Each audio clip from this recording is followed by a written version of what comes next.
Pronto. Então, retomando aqui, né? Deixa eu ver se minha canetinha está funcionando aqui. Bom, tá. Então, o que é essa questão da geometria dos satélites? Que imagina o seguinte, pessoal, ó. Se eu tenho lá, por exemplo, lá na superfície da Terra, né? Superfície física da Terra. Estou lá com o meu receptorzinho instalado, bonitinho lá, enfim. E ele está coletando lá os dados, né? Se eu tiver lá, por exemplo.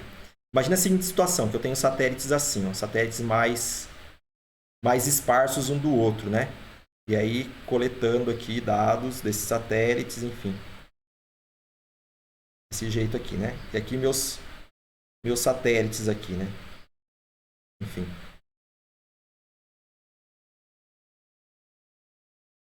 O que acontece? Uma experiência que eu falo para vocês fazerem em casa, que dá para entender melhor ainda, é assim, ó. Se vocês pegarem um barbante, peguem um barbante, né? Aí chama uma pessoa para ser o receptor e outras pessoas para serem os satélites. Então, satélite 1, satélite 2, satélite 3 e aqui um satélite 4, né? Geometricamente, na verdade, só três satélites seriam necessários, né? A gente tem um quarto satélite por conta do erro do relógio do receptor, que é mais uma incógnita para o nosso problema, né? Lembrando que com um satélite só eu não consigo resolver minhas equações de posicionamento. Com 2 satélites, também não. Com 3, eu consigo resolver geometricamente desde que eu considere o erro do relógio do receptor resolvido. É só a geometria mesmo. Mas eu tenho a parte física da questão do erro do relógio, que eu já comentei com vocês, eu precisaria de mais um satélite para poder resolver isso, né? Eu tenho X para resolver, Y para resolver, Z para resolver do receptor e o erro do relógio do receptor. 4 incógnitas. Eu preciso de 4 equações, então eu preciso de 4 observações. Então eu preciso de 4 satélites, porque para cada satélite eu tenho uma equação de observação. Tá certo? Bom, então pensando nisso, se você imagina que você é um receptor. Aí você pega um colega seu e pega um barbante e finge que do barbante até o seu colega aqui, segura esse barbante, estica bem ele, né? Não pode deixar ele frouxo. Segura bem firme ali. Vocês vão ver que com apenas um barbante, né? Ligando você ao seu colega, seu colega tem liberdade de poder o quê? Andar, fazer um círculo, né, completo. Ele consegue estar nessa posição, nessa, tá certo? Se você pegar você e apenas um satélite aqui, ó, esticar o barbante, você vê que você tem a possibilidade, você como receptor aqui, você consegue fazer ainda, você consegue dar uma volta mantendo essa distância aqui, né? Tem que fazer uma circunferência aqui certinho. Então você pode estar nessa posição, você poderia estar nessa, qualquer posição dentro dessa circunferência com apenas um satélite. Se você coloca 2 satélites, aí você coloca mais um aqui, por exemplo, né? Vamos supor, tenho mais um satélite 2 aqui. Imaginando agora, aí você estica um barbante para agora, você chama um segundo colega seu. Chamou o colega 1, chama um segundo aqui, um amigo aí. E aí estica o barbante, um outro barbante com ele aqui. Aí vocês vão ver que, na verdade, agora, com esses 2 barbantes, você aqui, né? Você consegue estar nesta posição, esticando o barbante. Ou se você esticar bem o barbante, você poderia estar, por exemplo, nessa posição aqui, ó. Então você pode estar nessa posição aqui, ou nessa posição. Seriam as 2 soluções possíveis, esticando bem o barbante. Tá esticando bem o barbante aqui. Concordam? Né? São as 2 posições possíveis. É claro que daí você vai falar assim, mas qual posição é a verdadeira? Qual que é a posição fixa aqui? Não sei. Eu tenho essas 2 soluções. Para um satélite apenas, você poderia estar dentro de qualquer solução dentro de uma circunferência, né? De distância aí do satélite até o receptor. Certo? Dá para imaginar isso aqui. Agora, com 2, você pode estar aqui, por exemplo, esticando bem o barbante aqui, ou poderia estar aqui, esticando bem o barbante. Tá? Então, você tem essas 2 soluções possíveis. Ainda não dá para uma solução fixa, né? Com um terceiro, pessoal, agora aqui, um terceiro satélite aqui, ó, um S3 aqui, bem esticado, você vai ver que você não consegue se movimentar. Você não consegue ir para lá, não consegue ir para cá. Você fixa a sua posição. Então, você consegue determinar a sua posição bem. Tá certo? Então, é claro que daí você...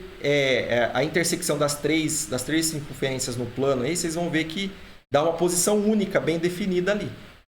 Beleza? Claro que estou desprezando aqui erro aleatório, erro do relógio do receptor. Estou pensando só em coordenada plana ainda, inclusive. X e Y aqui. Tá certo? Então veja só que se vocês pensarem que estiver nessa posição, eu precisaria de 3 satélites aqui, né, para de fato fixar minha posição, né? Você não conseguir se mexer aqui. Você não consegue se mexer, tá vendo? Se você conecta um barbante aqui, um barbante aqui, um barbante aqui, com 2 você conseguiria, mas tem bem fixo. Pode fazer essa experiência que vocês vão ver que é isso que acontece. Agora, o que acontece? Claro que a geometria, ó, satélite 2, satélite 3, S1, eles estão bem espalhados, né? Estão bem separados um do outro. Imagine se esse satélite 3 aqui se aproximasse bem do S2. Se eu estivesse bem aqui, assim, ó, bem aqui, bem próximo.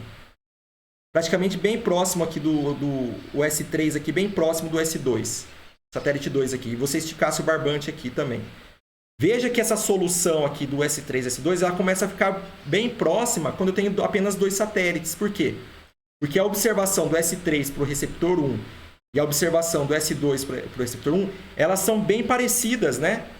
Elas estão praticamente na mesma posição, ou seja, tem uma correlação alta entre elas. E aí é como se eu caísse no problema de ter 2 satélites apenas. Então, o meu satélite... Então, na verdade, o que acontece com isso aqui? Acontece que a geometria não está ajudando muito, né? E aí você fica com uma incerteza maior. Por quê? Porque você pode estar aqui, você vai com 2 barbantes muito próximos um do outro, você poderia também esticar bem ele para cá, ó. Poderia esticar bem eles para cá, assim, né? E aí você acaba caindo na solução de ter 2 satélites, como se fosse 2 satélites também. Então veja que a geometria, é importante que essa geometria seja bem esparsa, seja bem assim, separada, né? Então essa geometria dos satélites. E essa questão aí afeta a precisão do posicionamento, a incerteza, o desvio padrão, certo? Então quanto mais esparso, melhor é o desvio padrão, né? Ou seja, menor é o desvio padrão, melhor é a precisão, né? Quanto mais próximo os satélites, ou seja, se eu fizesse outro cenário aqui, deixa eu ver se consigo desenhar em outro slide, vou desenhar aqui, ó. Se eu tivesse uma situação agora que os satélites estão assim, ó, um do outro, imagina só, um pertinho do outro assim, ó. Tá vendo? Um pertinho do outro assim, ó. Essa geometria é uma geometria mais pobre, que a gente fala. Uma geometria que não é legal quando comparado com uma geometria assim, mas os satélites mais esparsos, né, mais separados um do outro, né? E isso aí nós chamamos na literatura de DOP, né? Ou DOP, o pessoal fala, né? Que é diluição, né? Em inglês é diluição da precisão. Diluição aqui está associado exatamente à incerteza, né? Da precisão em função da geometria. Né? Como que a geometria influencia a precisão, né, do meu posicionamento. Quanto maior, e esse DOP aqui é calculado em função da matriz variância e covariância dos parâmetros, né? Tá certo? Que é as coordenadas, enfim, do receptor. Então é claro que tem relação com isso daqui, mas então o que significa? Quanto maior esse DOP aí, a gente vai ver esses valores aí, quanto maior esse DOP, né, maior é a variância. Sendo maior a variância, pior é a precisão. Certo? Então você vê lá, DOP, o DOP está dando 2, fator 2, está dando fator 3. O que significa isso? Significa que eu estou um DOP com 3, um DOP, por exemplo, que tem valor, um DOP que tem valor de 3 e um DOP que tem valor de 1, né? O DOP que tem valor de 1 é melhor do que o DOP de 3. Por quê?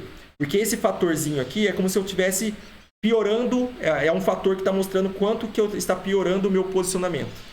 Tá? Então, se o DOP é igual a 3, é como se eu estivesse multiplicando 3 vezes uma matriz variância e covariância aqui dos parâmetros. Estou piorando a precisão, aumentando a variância, estou diminuindo a precisão. Se o DOP é igual a 1, é como se eu estivesse multiplicando 1 aqui. Então, meu DOP é legal, bacana. Tá? É claro que daí existe o DOP apenas para posicionamento planimétrico, a gente chama HDOP, que é horizontal, de horizontal, né? Então, só pensando em x e y, ou east-norte, né? Enfim, só horizontal. Temos o VDOP, que é pensando apenas no posicionamento vertical, estou preocupado apenas com a altimetria, então é um fator associado apenas à altimetria. E nós temos ainda o GDOP, que está associado ao HDOP, é a resultante do HDOP mais o VDOP. Tá certo? Então, raiz quadrada do HDOP ao quadrado mais VDOP ao quadrado. É o GDOP. E daí já envolve... e claro, mais o tempo. Mais o erro do relógio do receptor também, que tem relação. Então, o GDOP é total. É tudo, né? Então, nós temos o HDOP para horizontal, o VDOP para vertical. Nós temos ainda o TDOP, que é para o tempo, o erro do relógio, né? Quanto maior esse TDOP, pior é o erro. e o AGDOP que engloba tudo. Geralmente a gente olha bastante a parte de posicionamento, a gente olha para esses dois aqui, ó, né? O HDOP e o VDOP. A gente está mais preocupado com a parte de posicionamento horizontal e o V de vertical. Beleza? Bom, então quando fala de geometria do satélite, está associada aos DOPs, tá bom? Claro, o número de satélites que foram rastreados, qualidade das órbitas que foram utilizadas, efeito de multicaminho. Então, quando vocês forem na prática aí, ver se eu acho mais um espaço branco para eu falar aqui. Na prática, levantar um dado, né? Tem que tomar muito cuidado com superfícies reflexivas, estacionar o receptor, mantendo o receptor perto de placas metálicas, por exemplo. Claro que às vezes é inevitável, né? Mas enfim, para posicionamento isso é ruim, por quê? Porque os sinais GPS não chegam diretamente na antena aqui, eles vão chegar também de forma indireta, vai chegar aqui, vai rebater, vai fazer assim o sinal. Ou superfícies reflexivas, o sinal vai bater aqui e vai retornar aqui. O sinal vai vir aqui e retornar aqui, né? Aí uma forma de a gente resolver isso é usar antenas específicas que estão sendo desenvolvidas no mercado, uma delas chamada de shock ring. Essas antenas aí são antenas específicas, né, para resolver a questão do multicaminho. E alguns filtros que alguns softwares usam também para poder eliminar esse efeito. Mas não é muito simples, não. É complicado. Tá? Mas na prática, no dia a dia, tentar evitar, por exemplo, se for possível, estacionar o receptor num espaço mais aberto possível, sem obstruções de sinal, né? Prédios, etc. E, claro, locais de segurança também, que é possível instalar ele lá naquela posição. Tá bom? Bom, então é isso, pessoal. O posicionamento por ponto preciso é usando apenas um único receptor e coletando dados pseudo-distância e fase da onda portadora, né? Pode ter receptor de simples ou dupla frequência, desde que corrija os erros. Todos os erros aí devem ser modelados, minimizados. Tá? E várias fontes de erro. Tem que ser corrigidos. Tá bem? Bom, o que nós vamos fazer aqui? Nós vamos usar o serviço de PPP do IBGE. Né? Então eu vou fechar aqui minha telinha.